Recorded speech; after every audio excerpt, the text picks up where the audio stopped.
Hey guys, yeah, just a simple drop-in vid, see what I could do with it, basically. Started DMing a couple weeks for like 2 sessions now. Uh, so I figured I'd do a new DM journal entry log thing for those who are new DMs wondering what's going on, like how do you enter, what's a good step to do. So here's what I'm doing. Here's my experiences. Hope it helps y'all. So it's being journal entry number one for sessions 1 and 2. First session was basically character creation and some mild role play, nothing really of consequence.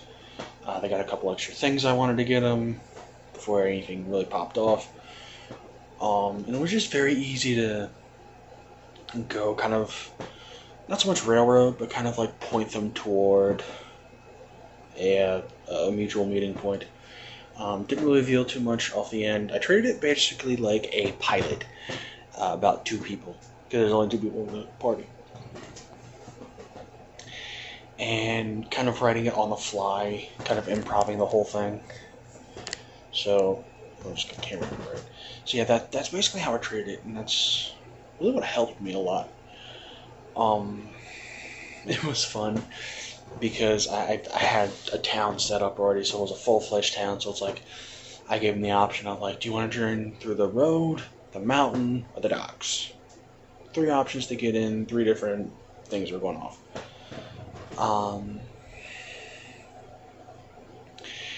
And one entered through the docks, the other one entered from the mountain. Should have had him on a boat. But I was like, you know what? No, I can do this. So I focused in on the one major. The experience was unique to the player. I had 2 NPCs from a story that I've actually written before. So I was like, you know what? Just kind of, it's my world. I can do whatever I want with it. Basically, actually, fundamentals for my world. I'm only using races, class, spells,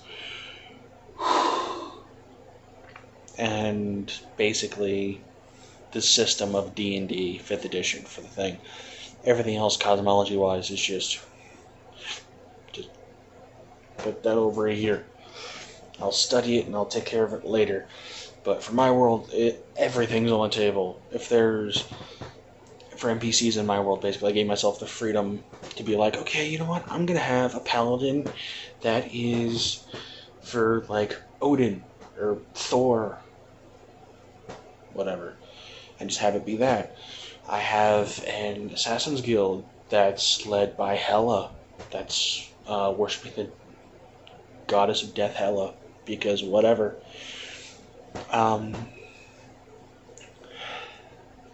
Thieves Guild. I haven't figured out deity for them yet, but that's kind of how everything's going so far. But that's the overall thing of it. I kind of gave him that kind of expansion of it. They'll run into different people like that. So that's the basic fundamentals of it for now. So I had someone run in, like, and just kind of guide them through the thing. It's like, what are you looking to do?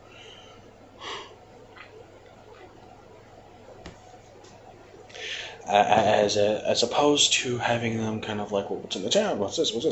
I had a character for them to kind of give them a tour because they were expected. No one knew of their arrival yet. They were expected, which was kind of hinted at something else that came up in the second session, which I'll get to in a bit, which was really fun. So role playing, that was very fun, very easy. I was able to do some of the stuff on the beginning. And here's a tip: if you're going to have this preamble about the history of your world, like for mine for example, all magic is like outlawed on this continent. The ruler of this continent is just like, if you're a magic caster of any sort, if you're caught doing magic, you're dead. You will be brought out to whatever town square, and you'll be publicly executed, and the person who turns you in will get a big, fat reward. Sorry about your luck, you know? So, there you go. So that's a king trying to control natural abilities that he's either envious of or he just has his own reasons for not liking. Let me talk town creation for a second here, because when I created the town, I was actually watching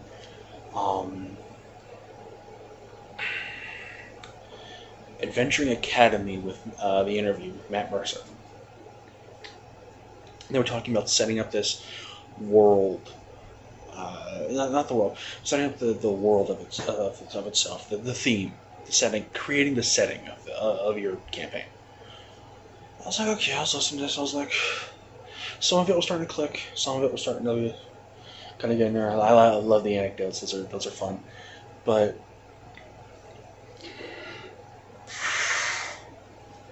I beg your pardon. It really started to click for me when I got out a composition book. And on the first page, I wrote the name of the town, Volderbus, which is literally Voulderbus,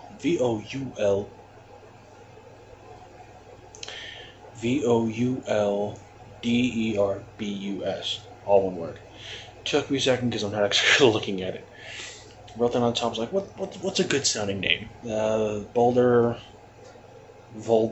okay. Kind of like Blunderbuss, but Volderbus. Yeah, that works. So I did that. And I was like, okay, first question, because I'm not much into politics really when in D&D. So I said, well, what's the culture of the town? If you're a humanoid, meaning if you're human, a specific type of elf, half-elf, that's just dwarves, that's fine. Halfling. Basically, if you can resemble something like this, ears are, whatever, you're fine. You'll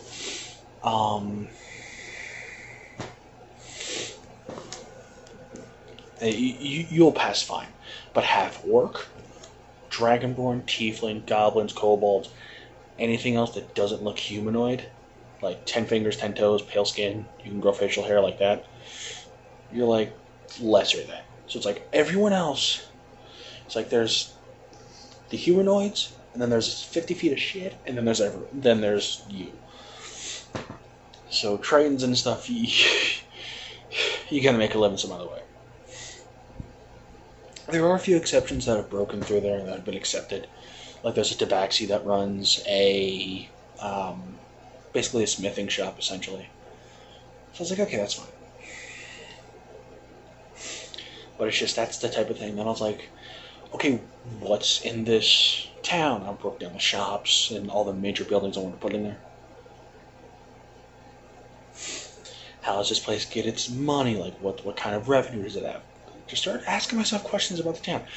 Basically, I made a written out tourist map, if you will. I asked myself questions about the town that like a tourist would ask, or a school teacher would ask if it wanted to be a educational trip. I was like, okay.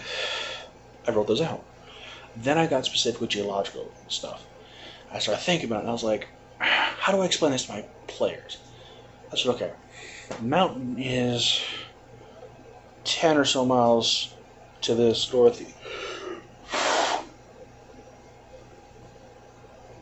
northwest corner. It has to be the northwest corner because east, up north and southeast is all beach. So it's got to be northeast, northwest, and then up north is just farmland because that's what's up there.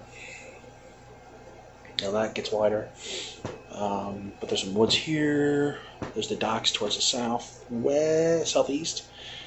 And then just completely east of that is actually some, like the shoreline with some beach in there. So you got a nice mix of areas, which is cool. Then after that, you just keep going. Um, then I went back and I broke down all the different shops. The general store just kind of left it as the general store because every place, every town, no matter what it is, has a general store. So that was fine. But I went in, I went back, and I named like the tavern the Savage Ale because I wanted it to be this stuff that sounds cool is fine. Just I ran into a hiccup, which I kind of turned into a gaffe in the first section, was I named my smith shop or my weaponsmith as I can't believe I said this. The Sharpened Blade. I was that literal with it. And then when they went to go, and then when the bard, because it was a rogue who came in from the docks and a bard who came in from the mountains. When the bard came in the town, it's like, I'm looking to get a new jacket, essentially, because it was his leather armor. We can kind of flavor it as we want it to. And it was so funny because he came in and it's like, oh, I have the female NPC because bards. Why not? If you meet a bard, you just throw boobs at him. It's just as an NPC. Boobs and schlongs, however they roll, that's just you throw that at them. I can't believe I just said boobs and schlong. Okay, but that's what I did. Oh, then you gotta come over to the tanned hide was the yeah. I became very little, which is funny because when they got there, the sign said the Sharpened Blade. The same tabaxi came out. It's like, oh, I was looking for some.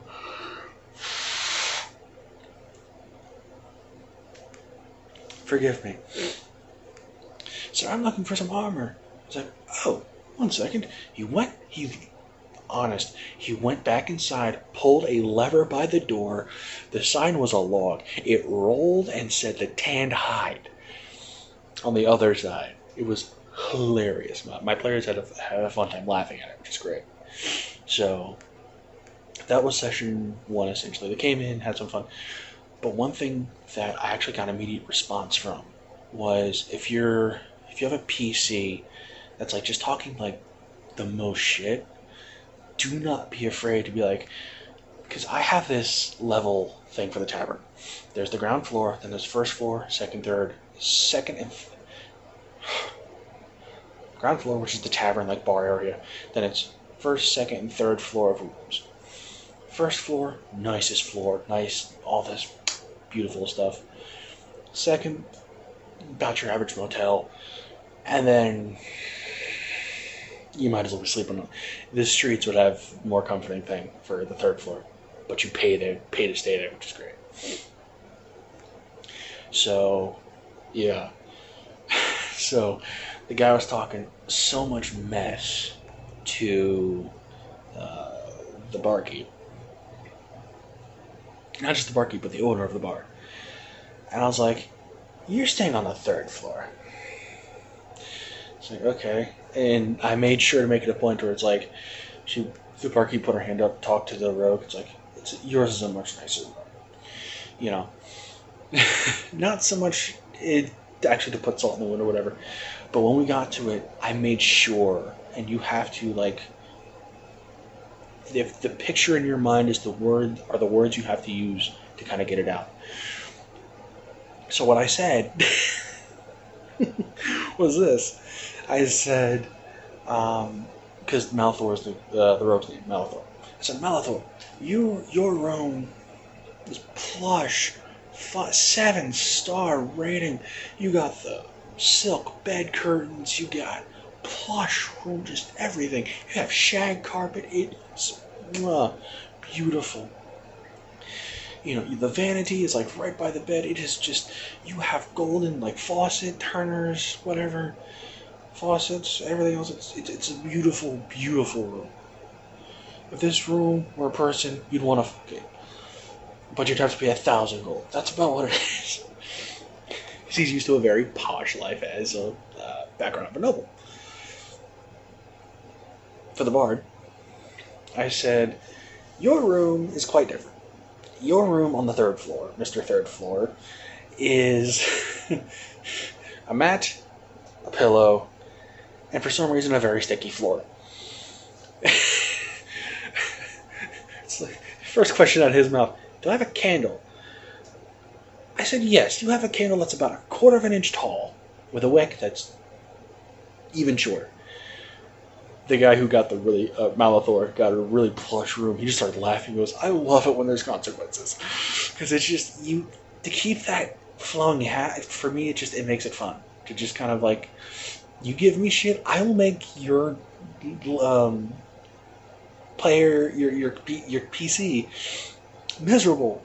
But here's the funny thing, he turned it back on me because the next morning, I'm not going to say what he did here because this is PG, but it was very funny. And I was like, well done, sir, well done. So, there was that. But yeah, that was session 1. Session 2 started, they were picked up right there, right after. But it took us about another 2 weeks because this happened. And I was kind of out of the loop for a while. But it gave me time to kind of rethink how I wanted to do things. I'm what is that, 16? About 16. Let's see if I can make it a half hour. So, half hour, 25 minutes. 25 minutes, a half hour. Session 2, much easier. To an extent. Because as soon as they're about ready, they just made their orders. They came, and then in came Jonathan. Boof. It's like, my sister being kidnapped, because I had this whole thing set up. Like, I had this graphed out map and all about a mine. I'm thinking, okay, they'll go in there, they'll take care of this room, they'll stealthily take care of these dudes, Nothing happened the way I thought it was. Because I was planning for, like, a ranger, and maybe, a friggin' fighter, or something that can fight. Neither were of use. So I was like, okay, shit. So I had to flow with them on all this, which was actually the more fun part. Because I had the map. I had a basic idea of what was going on.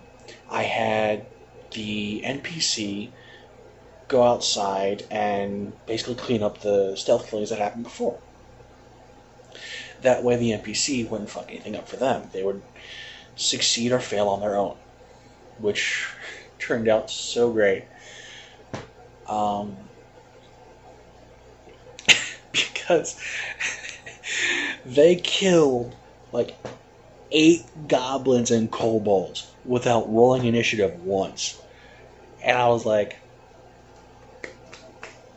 well done. Well and done. Because it started out, they had to take care of 4 goblins that were doing, basically 2 were at the front door, 2 were doing patrol. Took care of them, no problem. Light work. Easy. All stealth stuff, which is good. Also helped that I gave them very basic HP, because I didn't know how to level these things yet. Which is trial and error for me, it's the first time doing this, but it worked out for the best, which is good, because I didn't want to have them like roll against like an entire army of goblins, kobolds, and then it'd just be a TPK on session 2, because I didn't know how to run it, so balancing issues. Balance was fine. Now, that was fine. The only problem is with the mine, I was not expecting having somebody trail another while they were being disguised, which is what ended up happening. Yeah, my issue turned into, well, he's going to follow him, but he can only do about 15 feet, so there's an issue. Okay, so quickly, I had him make like an investigation or perception check. Dude's passive perception, the rogue's passive perception was like 22. And I forgot about that. So I was like, yeah, it did. So you just find, I was like, you find a catwalk. You find a ladder that's 10 feet up, and there's a catwalk. You can do that. That way he can stay out of sight and kind of do the rogue stuff. While the bard was using disguise self to mingle, as it were, with the goblins and kobolds and try and get information. Real sneaky shit. Just cool. I was like, all right, go for it. So let's do some rolls here. Charisma, this, that, or the other. No problem. Breeze right through it. Right through it. And just perfect. They get the kidnapped girl, get her out, no problem. They were this close to having roll initiative on the way out, which was hilarious. Because I was like, I'm gonna throw a rock, and I'm gonna see if I can get their attention to go that way so we can sneak up and kill them. It's like, okay. I usually had it like a 15, kind of like in the medium. I was like, roll a strength check. I should have had him roll a dex check. In retrospect, a dex check would have been a lot better if you're throwing stones. But if you were trying to make a noise, I figured strength checks, you want to throw it hard enough to where you can make a nice little sound. I said 12. I rolled just a flat 20. 14. It's like they rolled low enough they didn't hear shit. It's like they didn't hear a thing. It's like 14 was the DC. And I was like, they rolled a 12. I was like, well, they didn't hear anything. They're too focused on the dead body in front of them to hear anything falling in the background, let alone a rock. So, it's like, damn it. So, they took him out with arrows. And you're like, what the fuck? And even then, that took like a little bit, because they were about 3 seconds away from having one of them go, hey! And it's like, as soon as that second arrow got let out, because, again, it was the rogue that went, fired one arrow, killed it instantly, headshot, done. And Goblin turned around, saw the dead kobold. It was like, it's about 3 seconds away. He was like, before he could even let out the first H, arrow to the head, done. I could hear and feel him go. Even Malthor in character went, that was way too close. So I'm like, I had them like tense up, which is amazing. I'm like, so it's just it's gradual things. I'm like, I'm happy they were able to avoid initiative, because I would hate to have done that to them. But they were able to get them out. They were making their way through. I said make 3 stealth checks on the way out. Beautiful, beautiful 20s, the high teens, beautiful. What's the NPC roll?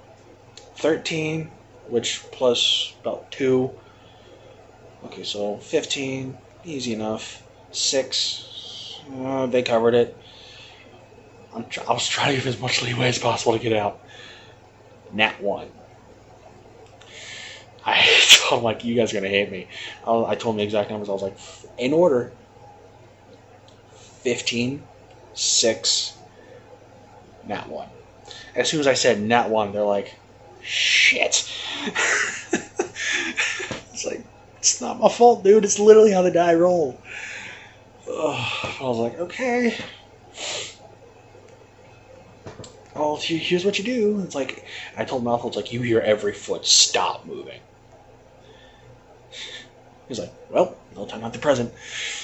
So, basically, the bard did this, like, thunder class thing where he tried to weaken it. I was like, okay, let's roll the HP, 12. He rolls 8 damage. I'm like, damn, you're missing 4. So I had the other guy who's like, okay, take another shot at it. He's like, what an arrow do? I was like, sure. And again, this dude had, like, 3 weeks ago, hadn't bought explosive arrows. I say that to bring this up in a second, because I remember this. And I said, what type of arrow are you using? He goes, a standard arrow. I'm like, don't you have any other arrows that would be more useful for this? He goes, right, I bought those explosive arrows. It's like, there you go. So you have to kind of, if it's been a while in between sessions, you have to lead them, kind of like nudge them like, hey, what kind of arrow just kind of like nudge him, like, what kind you using before you let loose that arrow? Oh, standard. I'm like, there's got to be something other than standard in that quiver there, Hawkeye. And then the light bulb clicked off, because I didn't want to explicitly say, you have explosive arrows, dude. Because I didn't want to talk down to him. So you gotta work and kind of nudging him a little bit, going, hey, you got these other things in there that I remember. He looked at his inventory. Right, and he pulled up the right thing. I was like, I pulled up the thing, rolled D6 for a short bow, D6, got exactly 4. Poof, all of it came down beautifully. But it also left me with a nice little thing to come back to, because they're still, like right now, when we left off, they were eating lunch. Because this took about 6 hours. I got up at like 9. They came back about 2 or 3-ish. And I love this. I let them in on the Thieves Guild thing. The 2 NPCs that met them were the leaders of the Thieves Guild chapter in Valderbus. So they had gifts for returning their leader. For the Bard, a scroll of Fireball. Yeah. Mainly because I knew it was an inside joke, kind of, because of Crap Guide to D&D, essentially. I was like, I'll just give him to that. And then the other one, I was like, Cat's Grace. Just slide that to you. But I didn't give it to him immediately, because I didn't think of it immediately. I was like, you have a lockbox there, and you have a scroll. The scroll I knew immediately, because that's fucking Fireball. It's okay to give someone a box if they don't open it right away. You can think of what to put in there. I mean, to buy myself a little bit more time. I was like, in the lockbox you find a pouch. The pouch is about 2 inches long. A nice velvet pouch, 2 inches long. And you got a nice drawstring, all fully extended, which means it's closed, with another inch or 2 in length. He opens the pouch. So, do you open the pouch? He goes, yeah, I open the pouch. I said, you pull out a small vial of a light blue liquid. I was like, you know what this is? I'm like, roll Arcana. And they had them both roll Arcana. The other one was just... The rogue who got it was just... But the Bard was like... And he's like, I got like a 20-something. He's like, what is this? Do I know what this is? I'm like, that is a small vial of Cat's Grace. I say this because I had to...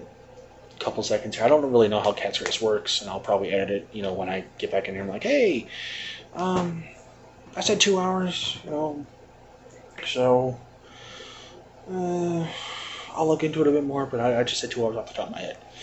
I can always extend it. If you take a sip, it's 2 hours. If you drink the whole vial, it lasts, blank. That's fine. I can do it that way. Yeah, that's the thing. That's about, what, 2 hours? I said 2 hours. For whatever reason, it came in my head, came out of my mouth.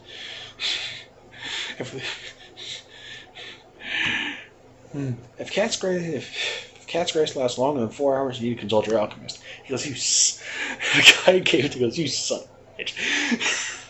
I'm like, it was funny. It's funny. It's like, why'd you say that? Not even know why you say it. It's like, really, dude? I was like, it worked. I found it funny. You suckers laughed, so it's fine. But that's just what I've learned so far. And always have that back door. Because the mine, yes, was collapsing on itself. It's like, everyone in there died. No. Because the mine had an office building that was attacked, that was built into the mountain. It's like it was hanging, built onto its side. So it was drilled in there, and the catwalk was for the manager to walk around the entire mine without interrupting his workers. Also to do it as a surprise, because if someone's slacking off, taking a nap, they're like, hey, get back to work. They can't be, seen up. So, there you go. So what they did is I made sure they were 10 feet away from the door. Well, 50. But within that fit, but another 30 feet down, when all the stuff exploded.